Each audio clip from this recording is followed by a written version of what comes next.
Bralen Trice out of Washington.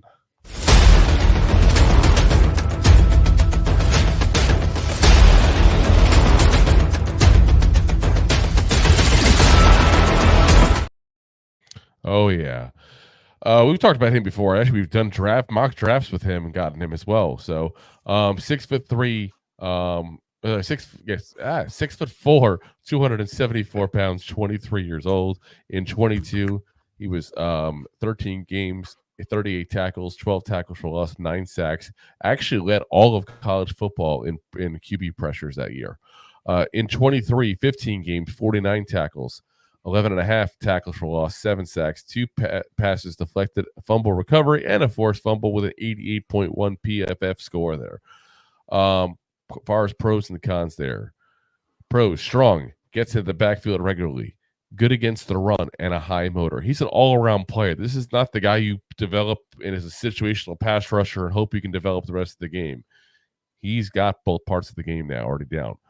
The problem you run into is, as far as the cons here, he doesn't change directional well. He's not an elite athlete, and he's got a limited pass rush. His main thing is bull rush and maybe one move after that. He's got to get a mentor at that point that can teach him a lot of moves at that point and get that going. But you also have to recognize, again, that he doesn't have that elite athleticism. He's never going to be the guy with the crazy spin moves and stuff like that. He needs to get rips and swims going and stuff like that, get those arms moving at that point and get some moves going that way. And I think he's got a chance to develop into a decent player in this league. But he's kind of got a high floor, low ceiling to me, though, because if he doesn't develop a better pass rush, then he kind of becomes useless. Pretty much. I can get a good run stopper anywhere. I don't need to get a guy in day 2, which is where he's probably going to go, just to stop the run. So he's going to have to develop that pass rush at that point. I think that's going to come with time. That's going to come with coaching. But you got to be confident you got the guy that can coach him at that point. So, again, day 2 kind of pick at that point there, and he's going to be the high floor,